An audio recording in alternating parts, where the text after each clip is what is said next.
Why you need to earn more? Unang reason is to build your wealth faster.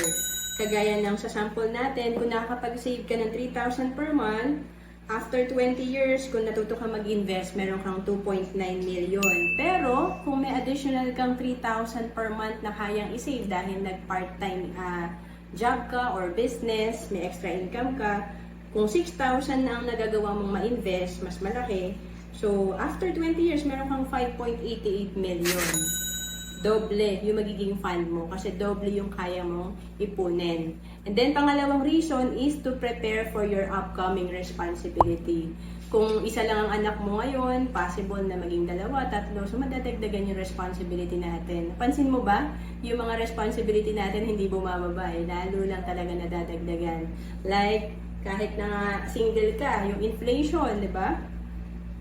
Like, kung yung worth 1,050 na nabibili mo ngayon, after 10 years, 1,700 ang dapat meron ka para mabili mo yung same quantity na nabibili mo ngayon.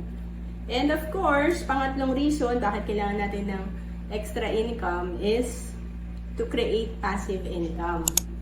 And,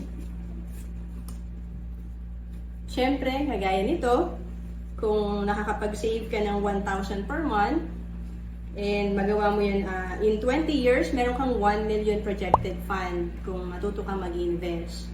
Imagine mo, sa 1,000 pesos per month pa lang yan, may 1 million ka. So kung i-compute natin 10% yung passive income mo niyan, money working for you, meron kang 100,000 na passive income. Divided by 12, meron kang around 8,000 per month na passive income.